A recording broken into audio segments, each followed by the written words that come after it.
क्या आपने कभी सोचा है कि संगीत में इतनी शक्ति हो सकती है कि वो मृत्यु को भी रोक सके? क्या कोई वाद्य यंत्र इतना दिव्य हो सकता है कि देवता भी उसकी धुन सुनने के लिए धरती पर उतर आए?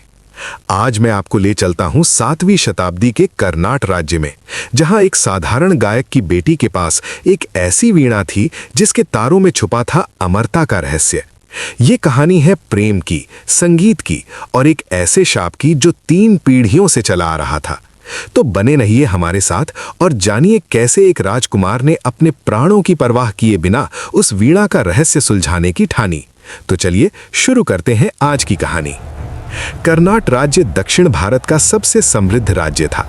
यहाँ की राजधानी वातापी अपनी कला, संगीत और स्थापत्य के लिए पूरे भारतवर्ष में विख्यात थी।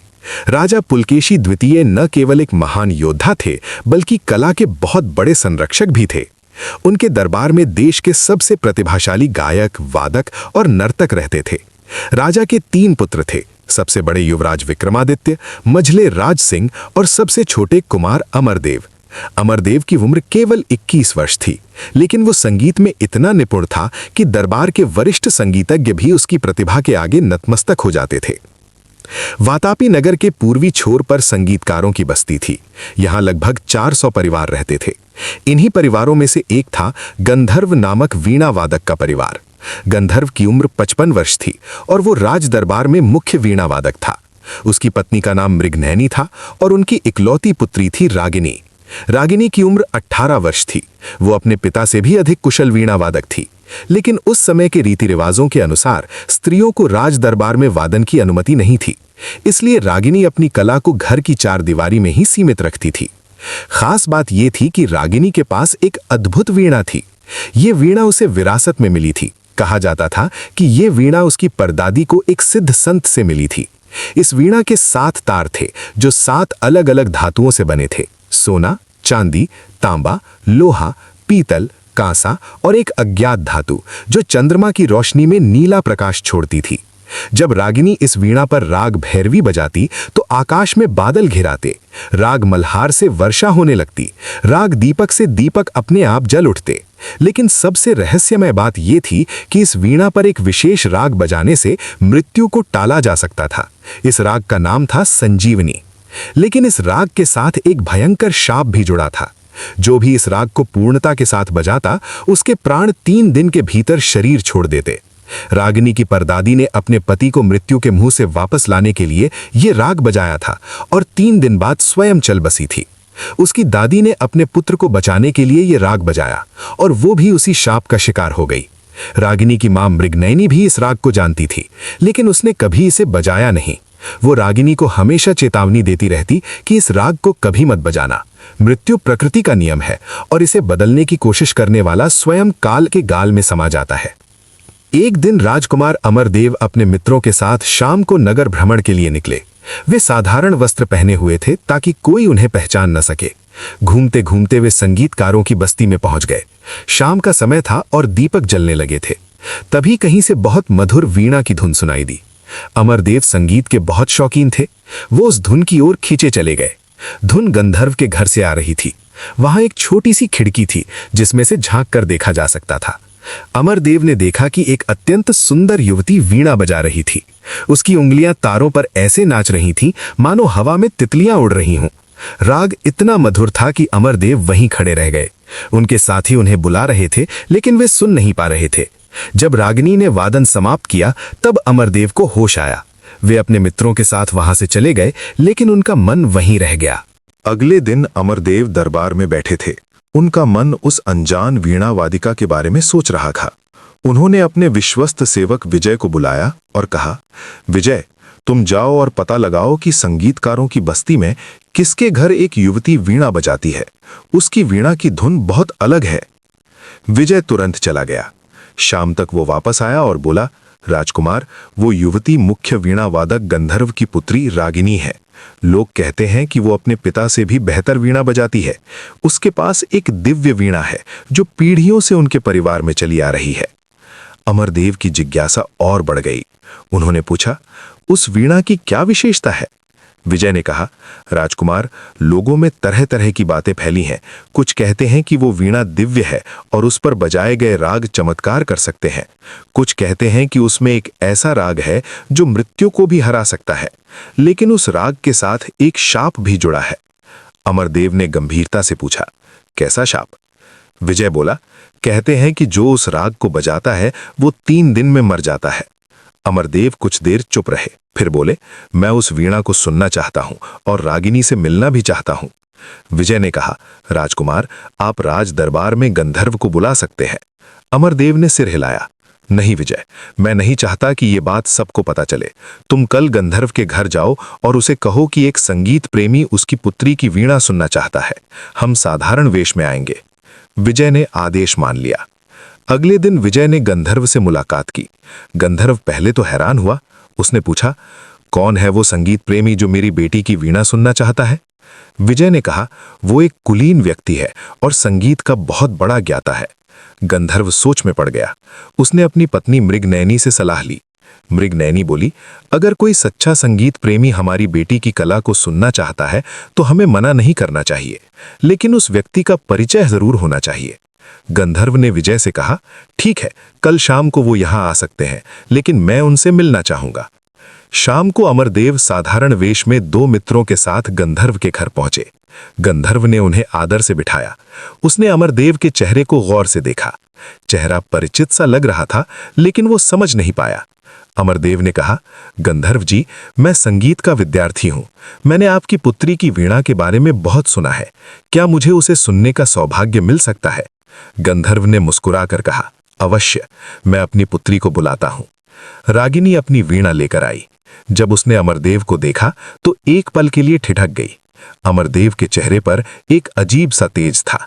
उसने सिर झुकाकर प्रणाम किया और फर्श पर बैठ गई। वीणा को गोद में रखकर उसने तार छेड़े। पहला राग था राग यमन। जैसे ही उसकी उंगलियां तारों पर चलीं, पूरा कमरा एक दिव्य संगीत से भर गया। अमरदेव की आंखें बंद हो गईं। उन्होंने अपने जीवन में इतना मधुर संगीत कभी नहीं सुना था। राग समाप्त हुआ तो अमरदेव ने आंखें खोली।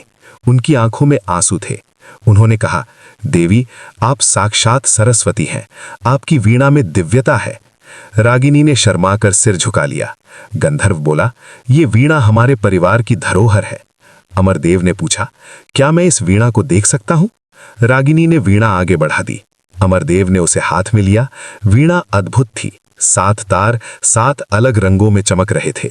अमरदेव ने एक तार को छुआ तो एक अजीब सी ऊर्जा उनके शरीर में दौड़ गई। उन्होंने पूछा, ये तार किस धातु के बने हैं? गंधर्व ने बताया, 6 तार तो सामान्य धातुओं के हैं, लेकिन 7वां तार एक दुर्लभ धातु से बना है, जिसे हम दिव्य धातु कहते हैं। अमरदेव ने कहा, क्या आप मुझे इस वीणा के बारे में और बता सकते हैं? गंधर्व और मृगनयनी ने एक दूसरे को देखा। फिर गंधर्व बोला, इस वीणा के साथ एक लंबी कहानी जुड़ी है। मेरी परदादी को यह वीणा एक सिद्ध संत से मिली थी।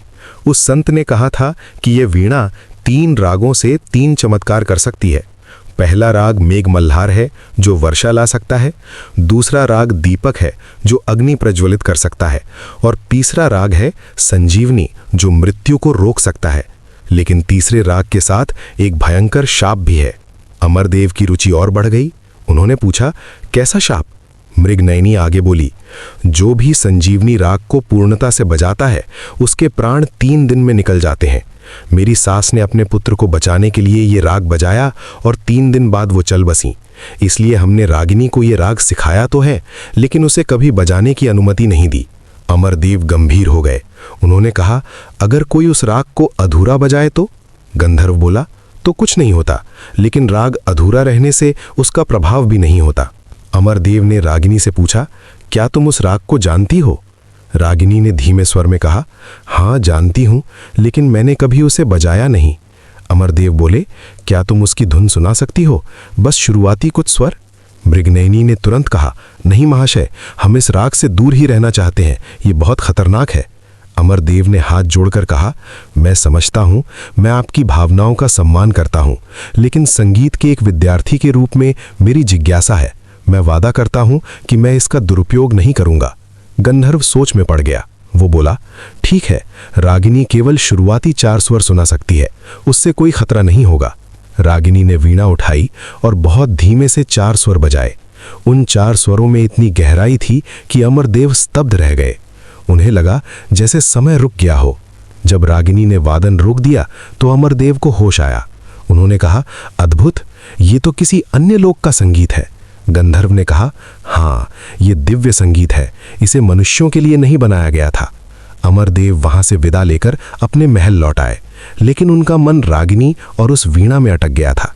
अगले कई दिनों तक वो बार बार गंधर्व के घर जाने लगे। धीरे धीरे रागिनी और अमरदेव के बीच मित्रता हो गई। वे संगीत पर घंटों चर्चा करते। रागिनी को नहीं पता था कि ये युवक राजकुमार है। अमरदेव ने अपना परिचय एक साधारण संगीत प्रेमी के रूप में दिया था। एक दिन अमरदेव ने रागिनी से कहा, मैं चाहता हूं कि तुम मुझे संगीत सिखाओ। रागिनी हंस दी। वो बोली, आप तो स्वयं इतने ज्ञानी हैं, मैं आपको क्या सिखाऊंगी। अमरदेव बोले, नहीं रागिनी, तुम्हारी कला अद्वितीय है, मैं तुमसे वीणा वादन सीखना चाहता हूं। रागिनी ने अपने पिता से पूछा। गंधर्व को कोई आपत्ति नहीं थी। इस तरह अमरदेव रोज शाम को रागिनी से वीणा सीखने आने लगे।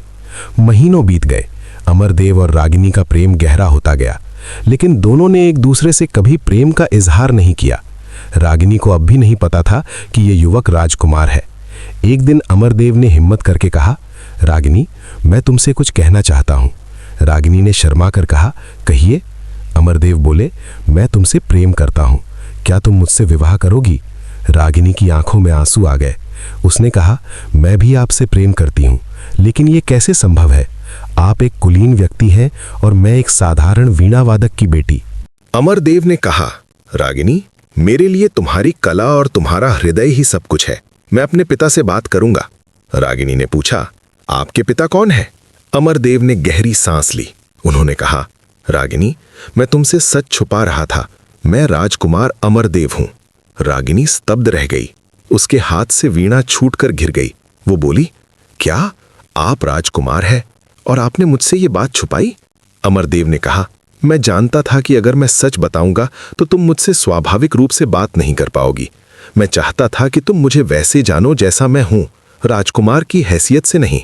रागिनी के आंसू बहने लगे। उसने कहा, लेकिन यह संभव नहीं है। राजा कभी अपने पुत्र का विवाह एक साधारण लड़की से नहीं होने देंगे। अमरदेव ने रागिनी का हाथ पकड़ा। वो बोले, मैं अपने पिता को मना लूंगा, तुम चिंता मत करो। उसी समय गंधर्व कमरे में आया। उसने सब कुछ सुन लिया था। वो बोला, राजकुमार, आप यहां आकर हमें सम्मानित कर रहे हैं, लेकिन यह विवाह संभव नहीं है, समाज इसे स्वीकार नहीं करेगा।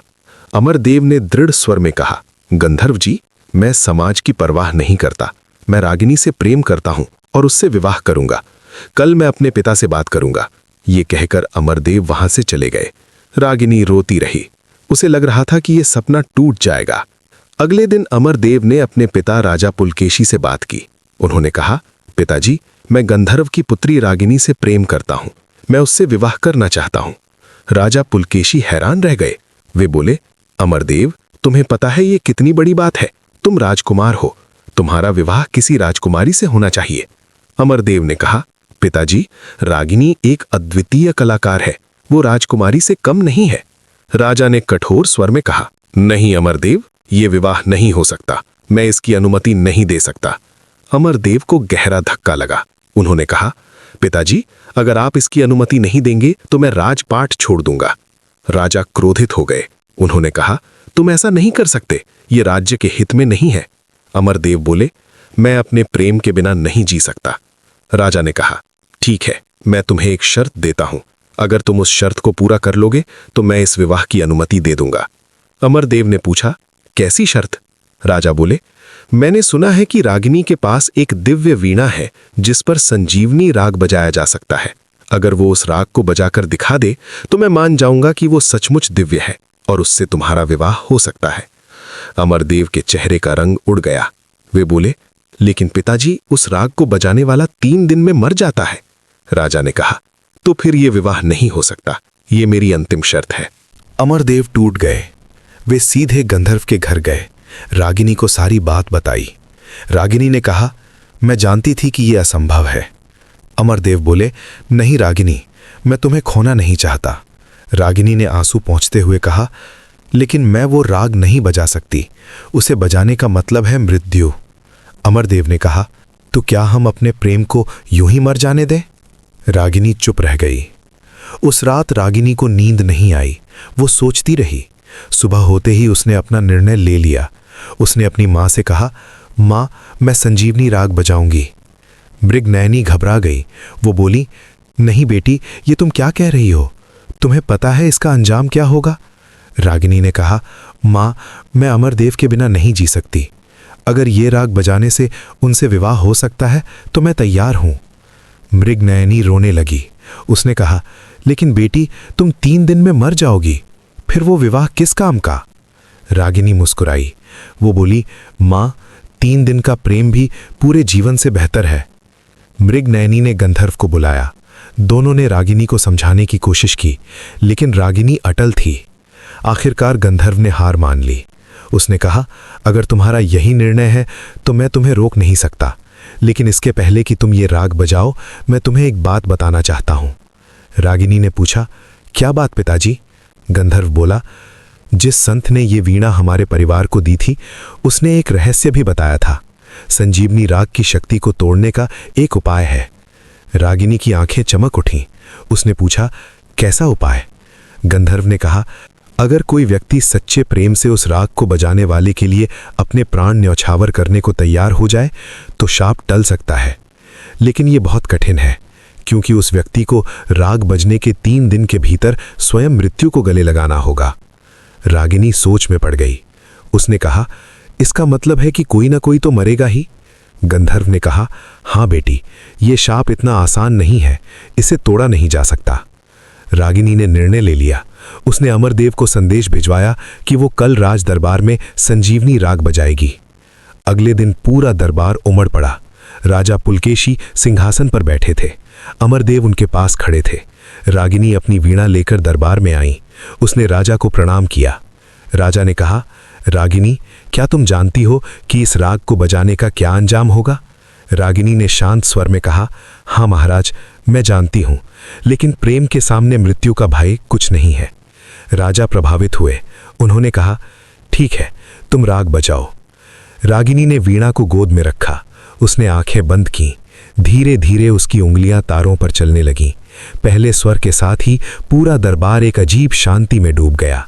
जैसे जैसे राग आगे बढ़ा, हवा में एक दिव्य सुगंध फैलने लगी। लोगों को लगा जैसे वे किसी और लोक में पहुंच गए हों। अमरदेव की आंखों में आंसू बह रहे थे। वे जानते थे कि 3 दिन बाद रागिनी इस संसार में नहीं रहेगी। राग करीब आधा घंटे तक चला। जब रागिनी ने अंतिम स्वर बजाया तो पूरा दरबार तालियों से गूंज उठा। राजा पुलकेशी खड़े हो गए। उन्होंने कहा, रागिनी, तुमने सचमुच एक दिव्य राग सुनाया। मैं अपना वचन निभाऊंगा। तुम्हारा विवाह अमरदेव से होगा। लेकिन रागिनी के चेहरे पर कोई खुशी नहीं थी। उसे पता था कि उसके पास केवल 3 दिन है। अमरदेव ने रागिनी का हाथ पकड़ा। उन्होंने कहा, रागिनी, मैं तुम्हें नहीं खोना चाहता। हमें कोई उपाय खोजना होगा। रागिनी मुस्कुराई। वो बोली, अमरदेव, कुछ चीजें हमारे हाथ में नहीं होती। मैंने अपना निर्णय ले लिया है। बस इन 3 दिनों को मैं तुम्हारे साथ जीना चाहती हूं। अमरदेव के मन में एक विचार आया।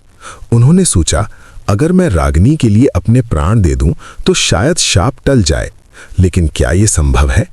उन्होंने तुरंत गंधर्व को बुलाया और उससे पूरा रहस्य जानना चाहा। गंधर्व ने अमरदेव को वही बात बताई जो उसने रागिनी को बताई थी। अमरदेव ने पूछा, अगर कोई सच्चे प्रेम से अपने प्राण दे दे तो क्या होगा? गंधर्व बोला, राजकुमार, उस संत ने कहा था कि अगर कोई राग बजाने वाले के लिए 3 दिन के भीतर स्वेच्छा से मृत्यु को गले लगा ले तो शाप का बोझ उस पर आ जाएगा और राग बजाने वाला बच जाएगा। लेकिन यह बहुत कठिन है। कौन किसी और के लिए अपनी जान देगा? अमरदेव ने मन ही मन निर्णय ले लिया। उन्होंने सोचा, मैं रागिनी के लिए अपने प्राण दे दूंगा, लेकिन मुझे ये बात किसी को नहीं बतानी है, नहीं तो रागिनी मुझे रोक देगी।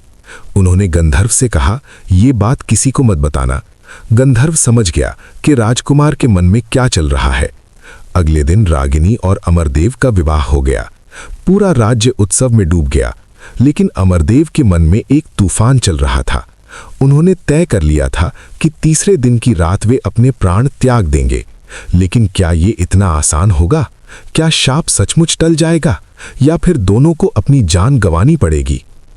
और सबसे बड़ा सवाल ये था कि जब रागिनी को इस बात का पता चलेगा तो वो क्या करेगी?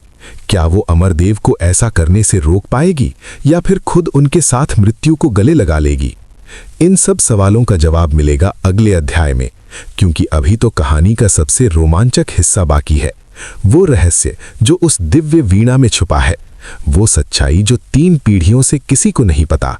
तो बने रहिए हमारे साथ और जानिए कि क्या अमरदेव अपने प्रेम को बचा पाएंगे या फिर ये प्रेम कहानी एक त्रासदी में बदल जाएगी। अध्याय 2।